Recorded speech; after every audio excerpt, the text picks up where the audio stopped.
Hello everyone, math থেকে যে প্রথম কোশ্চেন দেওয়া আছে, এক ব্যক্তির কাছে 5 টাকা, 10 টাকা এবং 20 টাকার নোট 3:2:1 অনুপাতে আছে। বলছে তাদের কাছে মোট 165 টাকা থাকলে 20 টাকার নোটের মূল্য কত আছে আমার জানতে চাইছে।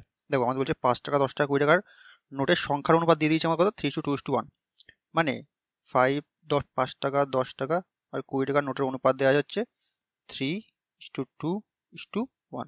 এটা কি? এটা হলো সংখ্যার অনুপাত, ঠিক আছে, সংখ্যা। তাহলে এখান থেকে আমাদের কি করতে হবে? আমাদের এখানে মূল্যের অনুপাত বার করতে হবে। তাহলে যদি মূল্য বার করি এখান থেকে, দেখো তিনটে 5 টাকা আছে মানে কত, মানে মোট 15 টাকা আছে, ঠিক আছে। ইস্টু দুটো 10 টাকা আছে মানে 20 টাকা আছে, একটা 20 টাকা আছে মানে 20 টাকা আছে, ঠিক আছে। আমাদের বলে দিয়েছে তার কাছে মোট 185 টাকা আছে, মানে মোট তার কাছে 185 টাকা আছে। আর আমার এখানে মূল্যের অনুপাত কত বেরোলো, 15, 20, 20, মানে যোগ করলে 15 আর 20 35 আর 20 55, ঠিক আছে। তাহলে এই 55 মানে নিশ্চয়ই 165, ঠিক আছে। তাহলে এক মানে কত, এক মানে হয়ে যাবে 3 দিয়ে গুণ করলে 3 55 165, তাহলে এক মানে 3, ঠিক আছে। আমাদের জানতে চাইছে 20 টাকার নোটের মূল্য কত আছে। 20 টাকার নোটের মূল্য কত, 20 টাকা ইজিক্যাল টু আমাদের মূল্য হচ্ছে 20, তাহলে এক মানে 3 বেরিয়েছে, তাহলে আমার 20 মানে কত, 20 মানে হয়ে যাবে 3 ইন্টু 20, মানে 60 টাকা, ঠিক আছে। এই আমাদের অ্যান্সার, অপশান বিতে আছে 60 টাকা, অপশান বি হয়েছে সঠিক উত্তর। বোঝা গেল? চলো পরের কোশ্চেন দেখা যাক। পরবর্তী কোশ্চেন আছে, 3 বছর আগে রাকেশ ও সবিতার বয়সের অনুপাত ছিল 5:9। বলছে 5 বছর পর তাদের বয়সের অনুপাত হবে 3:5। তাহলে রাকেশের বর্তমান বয়স কত জানতে চাইছে। দেখো আমাদের বলছে কি রাকেশ আর কে আছে, সবিতা, তাই তো। 3 বছর আগে তাদের বয়সের অনুপাত বলছে 5:9, আর কি 5 বছর পরে মানে +5, 5 বছর পরে 3:5, ঠিক আছে। তাহলে আমাদের রাকেশের বর্তমান বয়স জানতে চাইছে, মানে এর মাঝখানে নিশ্চয়ই রাকেশের বর্তমান বয়স আছে। তাহলে প্রথম আমাদের কি করতে হবে, প্রথম আমাদের এদের মধ্যে গ্যাপ দেখতে হবে। তাহলে 5 আর 4 এর মধ্যে গ্যাপ হচ্ছে 4, আর 3 আর 5-এর মধ্যে গ্যাপ হচ্ছে 2, ঠিক আছে। তার মানে গ্যাপ সমান নেই। তাহলে কি করতে হবে, এই ওপরে গ্যাপটা দিয়ে নিচটায় গুণ করতে হবে, মানে 5 আর 9-এর মধ্যে গ্যাপ হচ্ছে 4, আর নিচে 3 আর 2, 5-এর মধ্যে গ্যাপ হচ্ছে 2, তাহলে এটা দিয়ে ওপরটা গুণ করতে হবে, ঠিক আছে। তাহলে কত আসছে, যদি আমরা গুণ করি, 5 দুগুণে 10 ইস্টু 9 দুগুণে 18, এটা গুণ করলে 3 4 12, আচ্ছা 4 5 20, ঠিক আছে। এবার দেখো আমাদের গ্যাপ সমান হয়ে গেছে, 10 আর 18-এর মধ্যে গ্যাপ 8, 12 আর 20-এর মধ্যে গ্যাপ 8, ঠিক আছে। এবার দেখো এই যে 3 বছর থেকে 5 বছর এসছে, ঠিক আছে, 3 বছর থেকে 5 বছর এসছে, তাহলে মোট কত বছর বেড়েছে, এখানে 3 আর 5 যোগ করলে আমার মোট 8 বছরের গ্যাপ এসছে। আর এদের রেশিওর মধ্যে গ্যাপ কত এসছে, 18 থেকে 20 এসছে, মানে এখানে 2 হয়েছে, আর 10 থেকে 12 হয়েছে, মানে এখানে 2 হয়েছে, ঠিক আছে। তাহলে আমরা বলতে পারি এই রেশিও 2 মানে হচ্ছে সমান সমান এই 8 বছর, ঠিক আছে, 3 বছর আগে আর 5 বছর পরে। তাহলে 2 মানে 8 হলে 1 মানে হয়ে যাবে 4। মানে জানতে চাইছি কি রাকেশের বর্তমান বয়স কত। তাহলে রাকেশের আমরা যে কোনো একটা মান ধরি, তারপর সেখান থেকে 5 যোগ করে দেবো অথবা 3 বিয়োগ করে দেবো। তাহলে যদি আমরা তার 3 বছর আগের রেশিওটা ধরি, তাহলে আমার রাকেশের 10 ছিল, তাহলে আমরা 1 মানে পেলাম 4, তাহলে 10 মানে হয়ে যাবে 4 10 40। এটা 3 বছর আগের বয়স। আমাদের জানতে চাইছে বর্তমান বয়স, তাহলে বর্তমান করতে গেলে এর সঙ্গে 3 আরও যোগ করতে হবে, তাহলে হয়ে যাচ্ছে 40 আর 3 43 বছর, ঠিক আছে। তাহলে রাকেশের বর্তমান বয়স 43 বছর, অপশান বিতে আছে, অপশান বি হয়ে সঠিক উত্তর। চলো পরের কোশ্চেন দেখা যাক। পরবর্তী কোশ্চেন আছে, এ বি এবং সি এর বেতনের অনুপাত 3:5:7। বলছে যদি তাদের বেতন যথাক্রমে 50%, 60% এবং 50% বাড়ানো হয়, তবে তাদের নতুন বেতনের অনুপাত কত হবে জানতে চেয়েছে। তো ইজি কোশ্চেন আছে, আমাদের কি বলছে, এ বি সি এর বেতনের অনুপাত কত আছে, আছে 3:5:7। এ বলছে এর বেতন বাড়ছে 50%, বি এর 60%, আবার সি এর 50%, ঠিক আছে। তাহলে এখান থেকে যদি আমরা 3-এর 50% বার করি, তাহলে সেটা পয়েন্টে চলে যাবে, তাই তো। তাহলে এই জন্য আমরা কী করবো, আমরা এই সবগুলোর সঙ্গে একটা করে শূন্য অ্যাড করে দেবো, যাতে আমার ক্যালকুলেশনের সুবিধা হয়, ঠিক আছে। এবার করো, 3-এর 50%, 3 5 15, মানে আমাদের বেরোচ্ছে এখানে 15, তাহলে 15 আর 30 যোগ করলে আমার হয়ে যাবে মোট 45, ঠিক আছে। এ কত 60%, এর 60% প্লাস করো, 5 6 30, মানে কি 30 আর 50 যোগ করলে আমার কত হবে, হয়ে যাবে 80। ঠিক আছে, এই কত এর 50%, 70 50% কত, 70 50% যে 35, তাহলে 35 আর 70 যোগ করলে 105। ঠিক আছে, তাহলে আমার রেশিও আসলো 45:80:105। যদি আমরা 5 দিয়ে কাটি, 5 নং 45, 5 16 80, 5 দুগুণে 10, 5 একে 5, আর যাচ্ছে কি 3 দিয়ে যাচ্ছে না, 16 আছে মাঝখানে, 9:16:21 হয়ে যাচ্ছে আমার তাদের নতুন রেশিও। ঠিক আছে, বেতনের অনুপাত। অপশান এতেই আছে 9:16:21, অপশান এ হয়েছে সঠিক উত্তর। চলো পরের কোশ্চেন দেখা যাক। পরবর্তী কোশ্চেন আছে 3 ও 6 এর তৃতীয় সমানুপাত কতভাবে আনতে হয়েছে। তো আমাদের বলছে 3 আর 6 দেওয়া আছে, আর 3 নম্বর অনুপাতটা কতভাবে জানতে চাই। তো 3 নম্বর অনুপাতটা আমরা ধরে নিলাম x। ঠিক আছে, এবার তৃতীয় সমানুপাত বার করার নিয়ম কি, আমরা জানি হচ্ছে প্রথম আর লাস্টটার গুণফল অর্থাৎ 3x, সেটা কিসের সমান, সেটা সেকেন্ডটার স্কোয়ারের সমান, মানে এটা ইজিক্যাল টু 6 স্কোয়ার। ঠিক আছে, তাহলে কত দাঁড়াচ্ছে, এটা আমাদের আছে 3x ইজিক্যাল টু 36, তাহলে x ইজিক্যাল টু আমার হয়ে যাবে 36/3, মানে আমার দাঁড়াবে হচ্ছে 12। বোঝা গেল, তাহলে তৃতীয় সমানুপাতে আমরা x ধরেছিলাম, মান কত বেরোলো 12, আমার অ্যান্সার অপশন ডি হয়েছে সঠিক উত্তর। বুঝতে পারলে, চলো পরের কোশ্চেন দেখা যাক। পরবর্তী কোশ্চেন আছে x/y = 3:2 হলে 2x² + 3y² = 3x² - 2y² কত জানতে চাইছে। তো x এর মান 3 আর y মান 2 ধরো এখানে আমরা ডাইরেক্ট মান বসাও। তাহলে আমরা যদি এখানে করি তাহলে আমাদের কি দাঁড়াচ্ছে, 2 × x কত 3 তার স্কোয়ার প্লাস 3 y কত, y হলো 2 তার স্কোয়ার = 3 x হলো 3 তার স্কোয়ার মাইনাস 2 y হলো 2 তার স্কোয়ার। ঠিক আছে, এটা ভাঙলে কত হচ্ছে, 3 × 3 = 9, 9 দুগুণি 18 প্লাস 2 × 4, 3 × 4 = 12 = 3 × 3 = 9, 3 নং 27 মাইনাস 2 দুগুণি 4, 4 দুগুণি 8। ঠিক আছে, এটা যোগ করলে হচ্ছে 18 12 30 = 27 থেকে 8 বিয়োগ করলে আমাদের থাকে হচ্ছে 19, 19 = 30 = 19, এটা কাটাকাটি যায় না, তাহলে এটা আমাদের অ্যান্সার হয়ে যাবে। তাহলে অপশন বি হয়ে যাচ্ছে সঠিক উত্তর। চলো পরের কোশ্চেন দেখা যাক। পরবর্তী কোশ্চেন আছে এক দোকানদার 15 কেজি চিনি এবং 20 কেজি গম যথাক্রমে 50 টাকা এবং 75 টাকা প্রতি কেজি দরে কেনেন।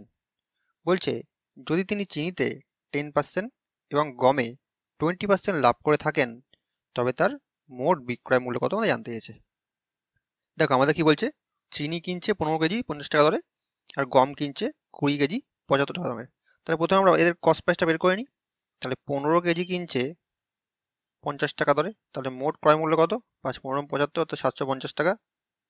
আর 20 কেজি গম কিনছে 75 টাকা দামে, মানে 75 দুগুণি 150, মানে 1500 টাকা। ঠিক আছে, এবার বলছে চিনিটা বিক্রি করছে কত, 10% লাভে, মানে কি 100-র সঙ্গে 10 আরও যোগ, মানে 110% বিক্রি করছে, তাই তো। তাহলে 110 মানে কত, এখানে তাহলে আমরা ডাইরেক্ট এখান থেকে আমরা 110% বার করি, 110/100। ঠিক আছে, যদি আমরা কাটি 0 কাটা 0 কাটা 0 কাটা 0 কাটা, তাহলে আমার থাকছে 75 × 11, 5 11 55 5, আর দেখে 5 7 11 77 আর 5 82, মানে 825 টাকা। ঠিক আছে, আর গমটা কত 20% বিক্রি করেছে, মানে ইন্টু 120%।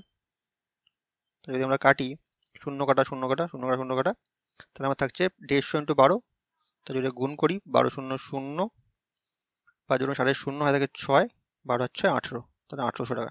তাহলে এইটা হচ্ছে চিনির বিক্রয় মূল্য, এটা হচ্ছে গমের বিক্রয় মূল্য।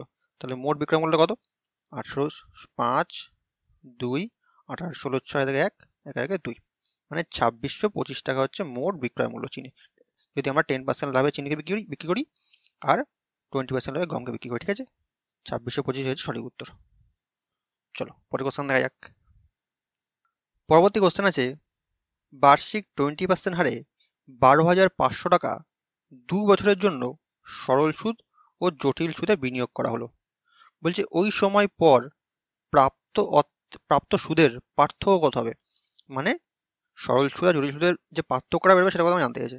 তো এটা কোশ্চেন আমাদের করানো হয়েছে, কি বলেছিলাম আমরা, পার্থক্য অর্থাৎ ডিফারেন্স ইজিক্যাল টু যখন 2 বছরের ক্ষেত্রে থাকবে তখন কি করতে হবে, তখন P R square divide by 100 square, ঠিক আছে।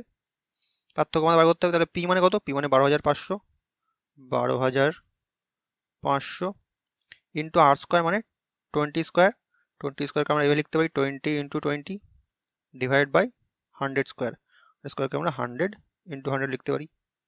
যদি আমরা কাটি, দুটো শূন্য কাটা, দুটো শূন্য কাটা, দুটো শূন্য কাটা, দুটো শূন্য কাটা, থাকছে কত, এদিকে 2 দুগুণি 4, এদিকে 125, 4 ইন্টু 125 করলে কত হয়, 4 ইন্টু 125 করলে হচ্ছে 500, ঠিক আছে।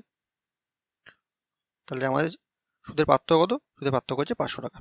অপশন ডি হয়েছে সঠিক উত্তর। চলো পরের কোশ্চেন দেখা যাক। পরবর্তী কোশ্চেন আছে, একটি ট্রেন ও একটি প্ল্যাটফর্মের দৈর্ঘ্য সমান। বলছে যদি ট্রেনটি 90 কিমি প্রতি ঘন্টা বেগে প্ল্যাটফর্মটিকে 1 মিনিট অতিক্রম করে তবে ট্রেনটার দৈর্ঘ্য তুমি জানতে চাইছো, ঠিক আছে। দেখো আমাদের কি বলছে, ট্রেনটার প্ল্যাটফর্মের দৈর্ঘ্য সমান, ঠিক আছে। তাহলে ট্রেনটা যদি 90 কিমি প্রতি ঘন্টা বেগে যায় তবে 1 মিনিট অতিক্রম করে, মানে সময়টা মিনিটে দেওয়া আছে। তাহলে আমাদের কি করতে হবে, সর্বপ্রথমে আমাদের স্পিডটাকে মিটারে কনভার্ট করে নিতে হবে, মিটার পার সেকেন্ডে। দেখো 90 কিমি প্রতি ঘন্টা আছে তো স্পিড, যদি আমরা মিটারে কনভার্ট করি তাহলে আমাদের 5/800 দিয়ে গুণ করতে হবে। তাহলে গুণ করলে আমাদের হয় 5 1890, মানে আমার থাকছে হচ্ছে স্পিড হচ্ছে 25 মিটার পার সেকেন্ড। বোঝা গেল? এবার কি বলছে, এবার বলছে ট্রেনটা প্ল্যাটফর্মটিকে 1 মিনিট অতিক্রম করে। তো 1 মিনিট মানে আমরা জানি হচ্ছে 60 সেকেন্ড, ঠিক আছে। আর আমার ট্রেনের বেগ হচ্ছে প্রতি সেকেন্ডে 25 মিটার, তাহলে 60 সেকেন্ডে কত মিটার হয়ে যাবে? তাহলে আমাদের টাইম অ্যান্ড ডিস্টেন্সের সূত্র নেই, সেটা হলো distance is equal to speed into time. তার ডিস্টেন্স কত বেরোবে, স্পিড 25 টাইম 60 সেকেন্ড, তাহলে 60 ইন্টু 25 করলে 6 25 150 আর একটা শূন্য, মানে 1500 মিটার। এই যে ডিস্টেন্সটা বেরালো এটা কিসের ডিস্টেন্স, এটা হলো ট্রেন ও প্ল্যাটফর্মের দৈর্ঘ্য। কেন? কারণ হচ্ছে যখন ট্রেন কোনো প্ল্যাটফর্মকে অতিক্রম করে তখন ট্রেনটার নিজের দৈর্ঘ্য প্লাস প্ল্যাটফর্মের দৈর্ঘ্য অতিক্রম করে, ঠিক আছে। তাহলে ট্রেন প্লাস প্ল্যাটফর্মের দৈর্ঘ্য আমার বেরালো হচ্ছে 1500 মিটার, ঠিক আছে। আমাদের জানতে চাইছে কি ট্রেনটার দৈর্ঘ্য কত। আমাদের প্রথম লাইনে বলেছিল ট্রেন আর প্ল্যাটফর্মের দৈর্ঘ্য সমান, ঠিক আছে। তাহলে এখান থেকে যদি আমরা এটাকে হাফ করে দিই তাহলে আমরা শুধু ট্রেনের দৈর্ঘ্য পেয়ে যাবো, তার মানে হচ্ছে 750 মিটার। বুঝতে পারলে? ট্রেনটার দৈর্ঘ্য হয়ে যাবে 750 মিটার। অপশন বি হয়েছে সঠিক উত্তর। চলো পরের কোশ্চেন দেখা যাক। পরবর্তী কোশ্চেন আছে, এ একটি কাজ 80 দিনে করতে পারে। বলছে সে 10 দিন কাজ করে চলে যায়, মানে এ 10 দিন কাজ করে চলে যাচ্ছে। তারপর কি হচ্ছে, তারপরে বি সেই বাকি কাজটা বলছে 42 দিনে শেষ করে দেয়। তাহলে যেন জানতে চেয়েছে যে যদি তারা একসাথে কাজ করতো তবে কাজটা কতদিনে শেষ হবে জানতে চেয়েছে। দেখো আমাদের কি বলছে, এ একটা কাজ কতদিনে করে, 80 দিনে করতে পারে, ঠিক আছে। সে কি করেছে, সে 10 দিন কাজ করে চলে গেছে, মানে সে তাহলে কতটা কাজ করেছে, মোট কাজ ছিল 80 দিনের, সে চলে গেছে হচ্ছে 10 দিন কাজ করে, মানে সে 80-র 10 ভাগ কাজ করে চলে গেছে।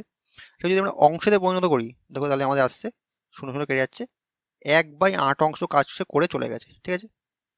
তাহলে এখান থেকে বাকি কত কাজ আছে, যদি আমরা এখানে বাকি কাজ বার করি তাহলে সবসময় আমরা মোট কাজটাকে 1 অংশ কাজ ধরি, তাহলে 1 মাইনাস 1/8 অংশ কাজ সে করে চলে গেছে, তাহলে বাকি আছে কত, 8/8 মাইনাস 1, মানে হচ্ছে 7/8 অংশ কাজ এখনো বাকি আছে, ঠিক আছে। এবার কি বলেছে, এই বাকি যে 7/8 অংশ কাজ আছে বি সেটা 42 দিনে শেষ করেছে, মানে বি 7/8 অংশ কাজ করেছে কত, 42 দিনে, ঠিক আছে। তাহলে এখান থেকে যদি আমরা বের করে দিই তাহলে বি সেই সম্পূর্ণ কাজটা কতদিন করতে পারতো, সম্পূর্ণ কাজ মানে যে আমরা জানি হচ্ছে 1 অংশ, বি 7/8 অংশ কাজ করেছে 42 দিনে, তাহলে 1 অংশ কাজ কতদিনে করতো, তাহলে 42 ইন্টু ওপরে 8 চলে যেত, যে 7 চলে আসতো, ঠিক আছে। তাহলে কাটলে 7 6 7 42, তাহলে 6টা 48 দিনে বি কাজটা করে ফেলতো। দেখো প্রথমে যে কাজটা বলছিল এ 80 দিন করতে পারে, 80 দিনে করতে পারে, বি যদি করতো সে একা 48 দিনে কাজটা করে ফেলতো, তাহলে বি একা সেই কাজটা 48 দিনে করতে পারতো। বুঝতে পারলে? এরপরে আমরা জানতে চেয়েছে যদি তারা একসঙ্গে কাজ করতো তবে কাজটা কতদিনে শেষ হতো, ঠিক আছে। দেখো এখানে প্রথমে আমাদের টোটাল কাজটা বের করে নিতে হবে, এ করে 80 দিনে, বি করে 48 দিনে, তাহলে মোট কাজ বার করতে গেলে যেটা লসও করতে হয়, তাহলে 80 আর 48 যদি আমরা লসও করি তোমরা দেখবে বের হবে আমার হচ্ছে 240, ঠিক আছে। 240 কাজ এ করে 80 দিনে, বি করে 48 দিনে, তাহলে এক এক দিনে তাহলে এফিসিয়েন্সি কত, 240কে 80 দিয়ে ভাগ করো, 3 8 24, মানে আমার আসবে হচ্ছে একদিনে 3 অংশ কাজ করে, 8 6 যদি গুণ করি তাহলে আমার আসবে হচ্ছে 5 দিয়ে, ঠিক আছে? 5 48 240। তাহলে এ একদিনে 5 অংশ কাজ করে, বি একদিনে 3 অংশ কাজ করে, তাহলে মোট কাজ হচ্ছে 240 অংশ। তা যদি একসঙ্গে কাজ করতো তাহলে একদিনে 3 আর 5 8 অংশ কাজ হতো, তাহলে টাইম লাগতো কত? তো ভাগ করো, 8 দিয়ে ভাগ করলে 3 8 24 0, মানে তা যদি একসঙ্গে কাজ করতো কাজটা 30 দিনে শেষ হয়ে যেত। বোঝা গেল? অপশানগুলো একটু গন্ডগোল আছে মনে হচ্ছে, এটা অপশান 30 করে নাও, 30 দিনই হবে, ঠিক আছে? এটা আমাদের অপশান হয়ে যাবে এ আর বি যদি একসঙ্গে কাজ করতো কাজটা 30 দিনে শেষ হয়ে যেত, ঠিক আছে? চলো পরের কোশ্চেন দেখে যাও। পরের কোশ্চেন আছে 1184 থেকে নিম্নলিখিত কোন সংখ্যাটি বিয়োগ করলে সংখ্যাটি 21 দ্বারা বিভাজিত হবে? দেখো আমাদের কি বলছে, 1184 থেকে কোন সংখ্যা বিয়োগ করলে সংখ্যাটা 21 দ্বারা বিভাজিত হবে। তোমরা কাজ করতে পারো, অপশন লিমিট করতে পারো, এগুলো থেকে সবগুলো থেকে একটা একটা করে বিয়োগ করে 21 দিয়ে ভাগ করে দেখতে পারো, এগুলো করতে পারো। আর এগুলো কি করতে পারো, 1184 ডাইরেক্ট 21 দিয়ে ডাইরেক্ট ভাগ করো।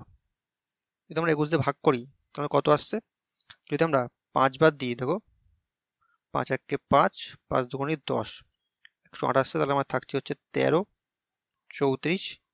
যদি এবার 6 বার দিই, 6 1 6, 6 2 12, থাকছে কত, 26 আর 8 34, মানে 8 এক্সট্রা থাকছে, তাহলে অপশান সিতেই 8 আছে। এই 8টা যদি আমরা এখান থেকে বিয়োগ করে দিই, এর থেকে বিয়োগ করে দিই, তাহলে এই সংখ্যাটা পুরোপুরি 21 দ্বারা বিভাজিত হয়ে যাবে। বোঝা গেল? তাহলে অপশান সি হয়ে যাচ্ছে আমার সঠিক উত্তর। কোন সংখ্যা বিয়োগ করতে হবে, 8 বিয়োগ করতে হবে। বোঝা গেল? তো আজকে এগারো অবস্থা থাকছে। ভিডিওটা ভালো লাগলে অবশ্যই লাইক করে নিও, আর চ্যানেল নতুন থাকলে চ্যানেল সাবস্ক্রাইব করে দিও। চলো।